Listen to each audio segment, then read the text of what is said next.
Hello, this video will provide an overview of the Technology Innovation and Emissions Reduction Benchmark Application Form as applied to large emitter or opt-in facilities that produce more than one product apart from electricity and heat.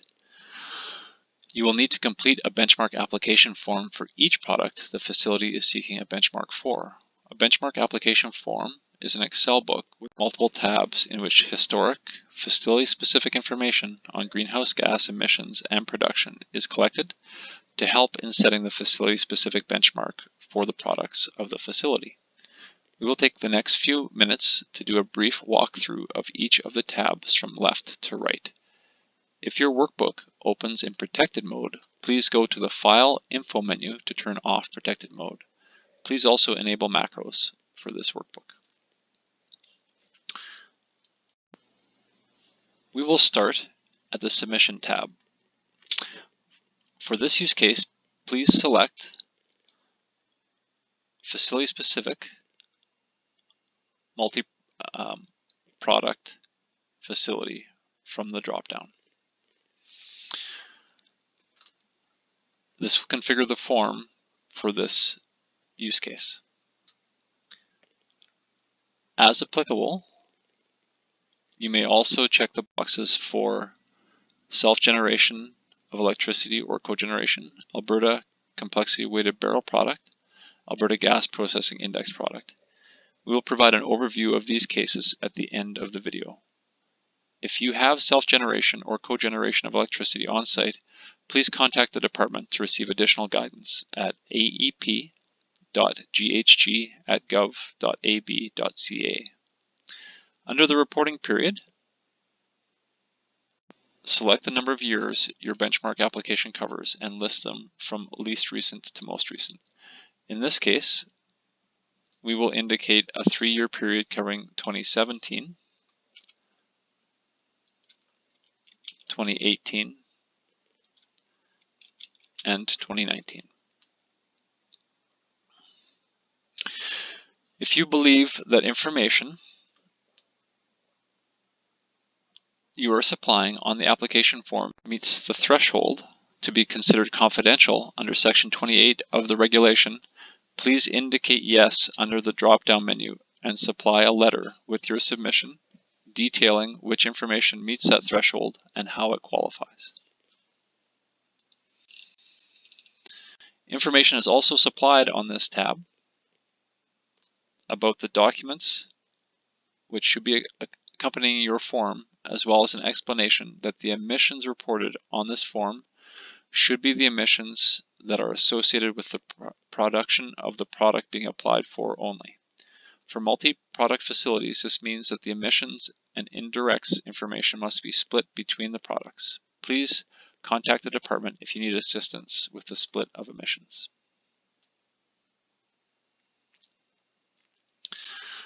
The next tab is called Section A1.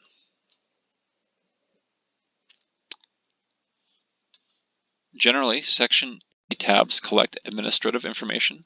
A1 contains information about the facility, including the facility name and various identifiers that may apply to the facility. Please note that fields with the red notification tag have associated comments.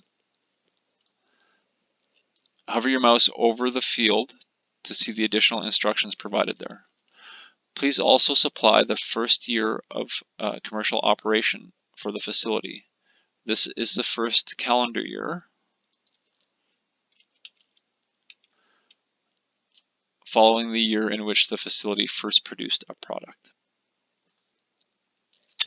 The next tab, called Section A2, contains fields to provide information on the reporting company and the roles of reporter, who completes and typically submits the form, the certifying official who signs off on the form,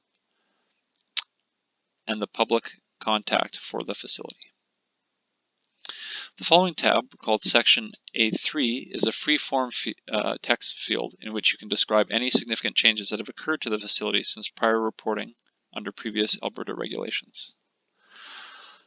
Section A4 is the next tab and is provided for cases where the facility has chosen to have an external consultant complete the benchmark application. The next tab, section A5, gives space to provide information on facility ownership in cases where the facility has multiple owners. We now move into the B sections of the form, where emissions and production data are reported. In section B1, the majority of emissions will be reported for the first year of your benchmark period. Report the quantities of carbon dioxide, methane, and nitrous oxide in tons by source category. The form will calculate the carbon dioxide equivalents. If, in the benchmarking period, you had significant fuel use where you would have paid the federal fuel charge in 2020 or onwards, please contact the department. Examples could include work on-site by contractors and vehicles that are used both on-site and off-site. Moving to section B2, this sheet is for the reporting of emissions of hydrofluorocarbons on-site. Report in tons of each gas type as applicable. Section B3 is for reporting perfluorocarbons, NF3 and SF6 emissions. It also includes roll-up of emissions from the last two sheets. Moving to section B4, this section includes some reporting which may not be present at some facilities. This includes reporting of carbon dioxide emissions from the combustion or decomposition of biomass at the top of the page. Please note that all quantities reported are in relation to the product the form is being submitted for. In the case of multi-product facilities, all the quantities must be split between the products as appropriate. Reporting of carbon dioxide that is geologically injected within the boundary of the facility, carbon dioxide which leaves the facility, for example, in a pipeline or by truck, not including CO2 exported for disposal as acid gas, which is reported separately. Carbon dioxide that is brought on-site from another regulated facility is also reported, less any that is imported for the purpose of disposal as acid gas, which is reported in its own field. This section below contains information on electricity, heat, and hydrogen. For electricity and heat, quantities imported and exported from the facility are reported. For hydrogen, quantities generated, used, and vented or burnt are reported to create a complete balance. The final field on the sheet is for CO2 consumed in the production of urea. Section B5 asks you to list emission sources that are being treated as negligible.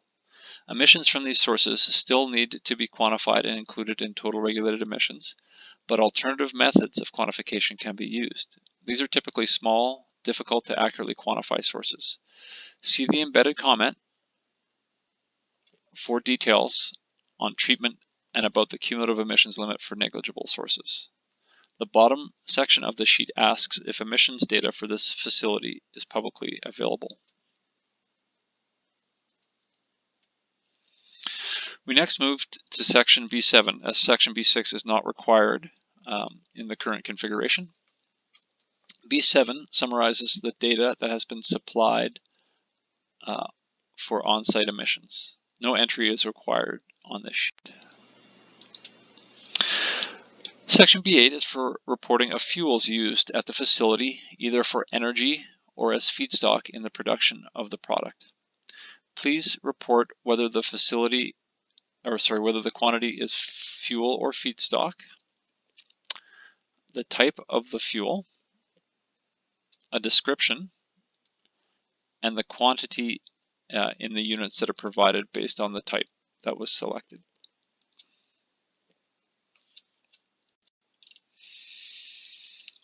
Section B1 through B8 are repeated for each benchmark year being requested and should be filled out based on the applicable year. Moving to section E, the required entry is the quantity of production for each benchmark year. Once this is entered, your benchmark for 2020 will be calculated. It is shown in two parts. One which is subject to a reduction target and subsequent tightening, and another part which is fixed or non-tightening. The two parts are added to provide the overall benchmark. Section F is a text entry where you can place any comments that are useful in us understanding your application. Moving to section G, this section is to provide details about your third-party assurance provider, including who the designated signing authority is, contact information for the firm, and how they're qualified under the regulation. Section H should be filled out to give contact for the various roles on the verification team. The next sheet is the conflict of interest checklist. This should be filled out by the verifier and confirms if any of the listed questions are true for the engagement.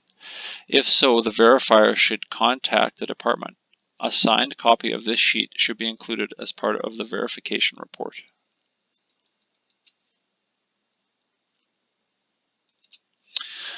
The statement of qualifications should be filled out by the designated signing authority and the lead verifier of the third-party assurance provider, where these are different individuals. It attests to the qualifications of the lead verifier and the third-party assurance provider, and a signed copy should be included in the verification report.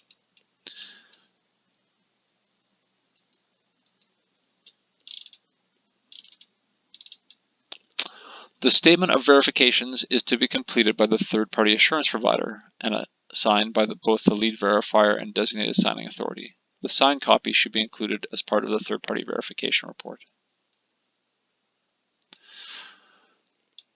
The statement of certification is the last tab of the book and should be signed electronically within Excel. To do this, a certifying official will need to set up a certificate. This can be done at no cost through Windows. Double-click on the X within the signature box. A dialog will appear. You will either sign within the box or select an image of your signature. You may also add text under Purpose. The bottom part of the dialog will show who is signing the document. This should match the indicated certifying official in the form. Further edits to the benchmark application will clear the signature. We will now return to the Submission tab and provide a brief overview of the checkbox options under Report Type.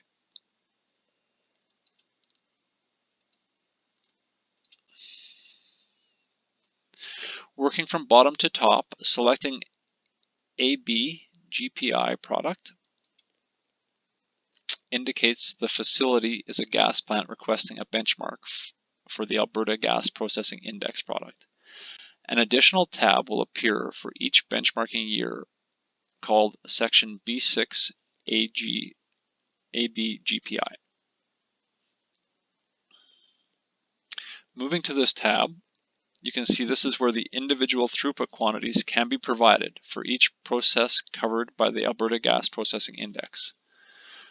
You will also see the production entry in Section E has been replaced with a reference to this sheet.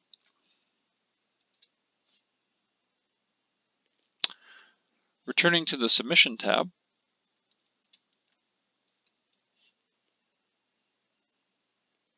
deselecting AB GPI and selecting Alberta Complexity Weighted Barrel. This indicates the facility is requesting a benchmark for either a refining or upgrading product with units of Alberta Complexity Weighted Barrel. This selection will primarily change the way that hydrogen reported under Section B4 is used in the benchmark calculation.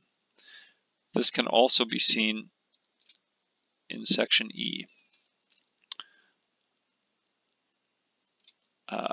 in this area.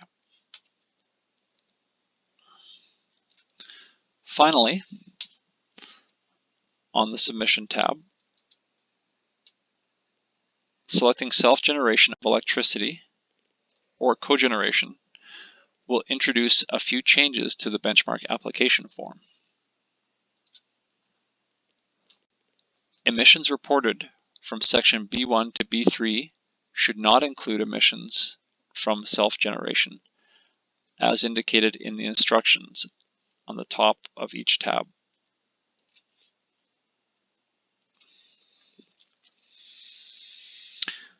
Section B4 will not ask for electricity or heat imports or exports, and an additional tab,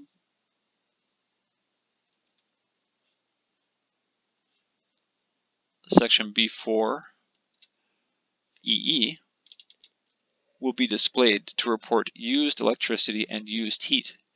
These values are to be taken from the self-generation multi-product form that is a separate Excel book that must be filled as part of the application. These quantities will be used to adjust the facility benchmark. These adjustments can be observed in section E.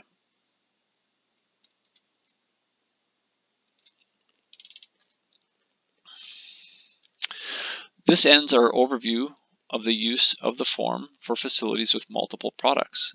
If you have a facility that produces a single product, please consult that video, and if you have questions remaining, please send an email to aep.ghg@gov.ab.ca.